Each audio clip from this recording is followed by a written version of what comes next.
こんにちは、モナコのもう一品クッキングです。今日はね、体にいいマヨネーズを使わない塩麹ドレッシングのサラダを作りたいと思います。はい、お願いします。サラダはね、前もって準備しました。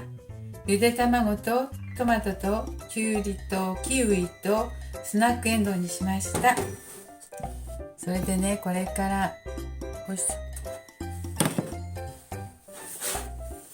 これからね、ドレッシング作り。これ塩麹に、これはちょっと舞茸入れた塩麹なんだけど、これ大さじ1杯、大きいスプーンで1杯ちょっと取りますよ。これ1人分のサラダぐらいですね。この量1人で食べれるので、これでね、どっちでもこれにオリーブオイル入れます。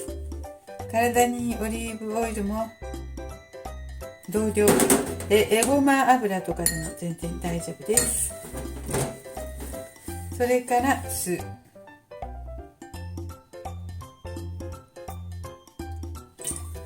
も同量くらい入れます。そして私は胡椒を入れます。はい、これをね混ぜるんですよね。そしてかけるだけ。もし醤油麹が良かったら塩麹を醤油麹に変えるだけなんですけどね。これはとても美味しいドレッシングです。飲んでも美味しい、余ったら飲めるくらいです。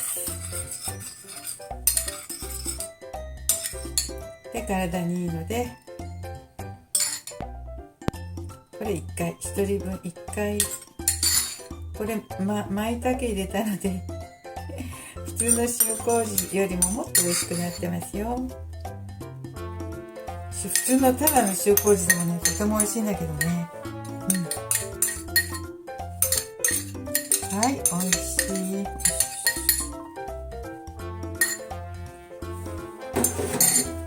はい、これです。このサラダドレッシング美味しいです。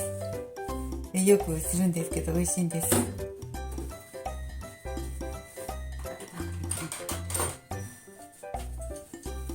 ちょっと食べた方がいいですか？トマトにね、塩麹ドレッシングでもすごく美味しいけどね。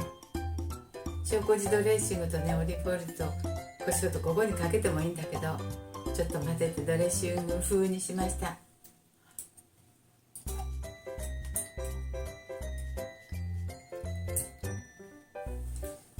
さっぱりいただけますよ。これでね、もうちょっとね、酢がちょっと酸っぱい方がいいなって思う方は酢を多めにしてね、とても美味しいです。はい、今日も見ていただいてありがとうございます。今日は健康ドレッシング作りました。はい、ありがとうございます。